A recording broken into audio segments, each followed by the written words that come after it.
Polish Prime Minister Donald Tusk just delivered a chilling warning to EU leaders. He's urging them to approve funding for Ukraine now, stressing that the alternative could be widespread bloodshed, not just in Ukraine, but across all of Europe. Speaking in Brussels, Tusk made it clear that delaying this decision could dramatically escalate the conflict.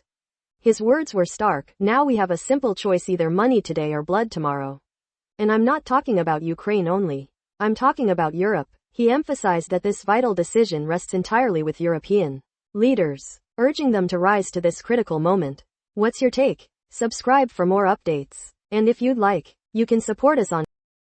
Europe is facing a silent war. Western officials say Russia is behind a widespread sabotage campaign across the continent.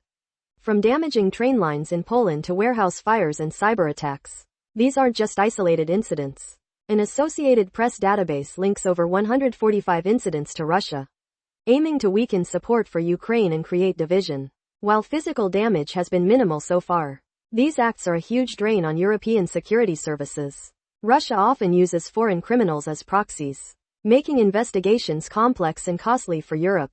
While it costs Moscow next to nothing, this campaign is only growing, with new tactics constantly being tested, like weaponizing weather balloons. What's your take on this hybrid war? Subscribe for more updates. If you'd like, you can support us on. Is a maritime confrontation brewing between the US and Venezuela?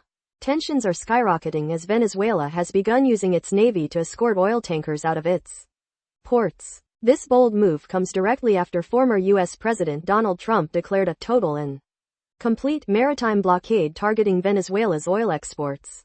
The United States is well aware of these escorted sailings and is currently weighing its response.